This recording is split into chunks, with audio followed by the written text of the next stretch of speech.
Dan kita akan mencoba kembali menghubungi Palu untuk melihat situasi kita di sana saat bagaimana penampakan proses gerhana matahari yang masih berlangsung. Ya. Nah, ini kondisi sekarang nih Pak Daryono. Ini kita sudah memang sudah mulai gerhana matahari totalnya sudah bulan sudah meninggalkan ya. Ini periode ketiga, ini periode kontak ketiga. Dan ini adalah periode terakhir, fase terakhir ya. Masih ada terakhir itu ketika periode 4 meninggalkan. Oh, ada. Ketika matahari meninggalkan bulan itu periode kontak keempat itu. Keempatnya. Ini masih periode ketiga, artinya masih sebagian. Ya, masih sebagian. Cukup lama juga ya Pak, artinya bahwa tidak hanya dalam hitungan 1-2 menit, tapi mungkin ini makan waktu sampai lebih dari total periode 5-10 menit. Hampir 2 jam dari periode kontak pertama sampai lepas itu sekitar 2 jam. 2 jam ya. Pak Daryono, ini kan menarik kalau kita melihat gerakan bulan dan matahari ini ya. Artinya kan biasanya kalau gambar-gambar itu bulan sabit itu seperti dari samping gitu Pak. Kalau ini kan sebetulnya dari atas ke bawah nih. Nah ini kan, memang gerakannya itu memang selalu berbeda. Kan bulan relatif diam relatif ya, tapi matahari kan mau jalan ke atas ke barat. Jadi dia akan meninggalkan bulan, tapi dengan posisi dia lepas ke atas. Jadi sebenarnya ini posisi matahari yang justru meninggalkan bulan. Itu yang nyala itu matahari, Mbak. Yang nyala itu. Iya, yang hitam itu bulan. Jadi ini posisi kontak ketiga, artinya matahari mulai meninggalkan bulan yang ada di bawahnya itu. Sehingga sabitnya di atas. Ini adalah fase ketiga yang terjadi di Palu saat ini ya. Masih tetap bentuknya seperti bulan sabit.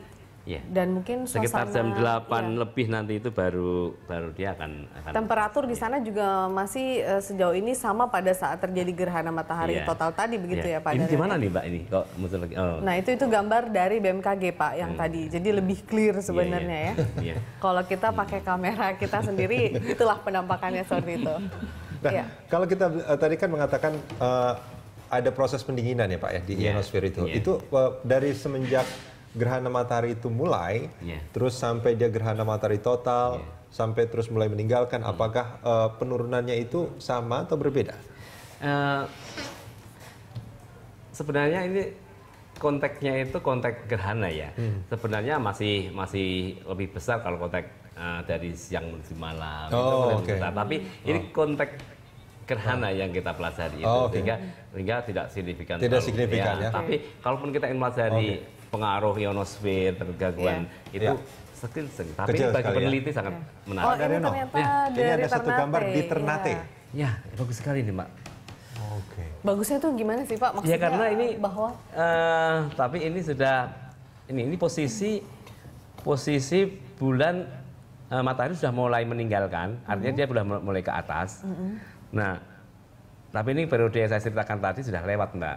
Artinya, ini juga sempat dialami di Palu tadi ya, Pak Daryono ya. Ini sempat kita lihat. Ini pasca cincin berlian ini.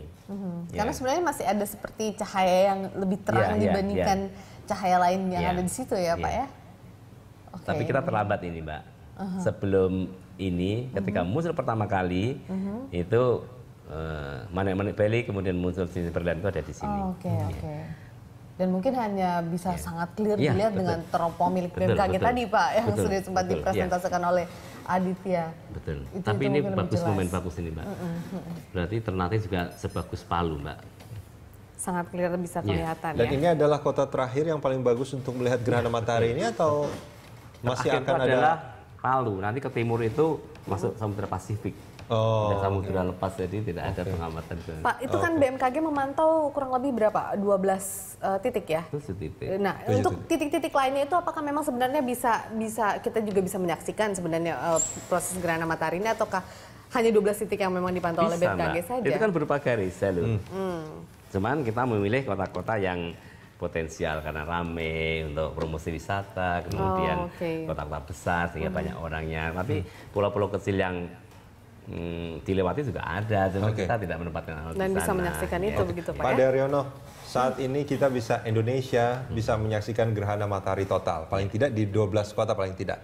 Nah, kapan lagi gerhana matahari yang total, bukan sekedar gerhana matahari, yang mungkin juga bisa kembali dinikmati di Indonesia? Kalau tidak salah 2023 ya. 2023. Kalau tidak salah itu Kalau di tempat yang sama kan 300 tahun lagi kan. Tapi kalau di tempat yang lain tapi tidak di tempat ini loh Mas. Iya, tapi di Indonesia. Di Indonesia juga. Kalau tidak salah di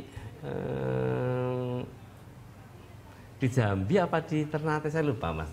Tadi kalau saya bawa laptop, saya tadi Oke, tapi itu masih di wilayah yang ada di Indonesia sendiri 2023 gitu ya Pak? 2023 artinya sekitar 7 tahun ke depan ya, kita masih mungkin bisa menyaksikan ini lagi di Indonesia. Oke. Ya, kita berharap mungkin semoga suasananya jauh lebih meriah lagi mungkin ya Pak ya, artinya bahwa tidak dilihat sebagai satu hal yang mendatangkan kejadian-kejadian yang buruk, tapi justru menjadi ini ya, kejadian yang mendatangkan hal baik. Satu hal yang penting bagi kita ya, perspektif masyarakat ya. Ini kan edukasi untuk masyarakat, kemudian bagaimana masyarakat menyiapkan penyambutan secara meriah, ada pesta adat, itu yang penting untuk kita catat sebagai pariwisata, untuk promosi pariwisata itu sangat bagus sekali. Jadi tidak sekedar mekanisme sederhana saja, tapi side effect-nya itu sangat positif bagi ekonomi, pertumbuhan pariwisata, itu sangat bagus sekali. Kalau bisa nobarnya nanti lebih banyak lagi. Ada pameran-pameran juga di tempat pengamatan ini Mbak, jadi itu strategis untuk edukasi. Akan dipersiapkan lebih matang lagi pastinya ya Pak ya. Baik Pak Daryono, terima kasih banyak Pak sudah bergabung bersama kami di Special Report Gerhana Matahari Total Berita 1. Terima kasih banyak Pak.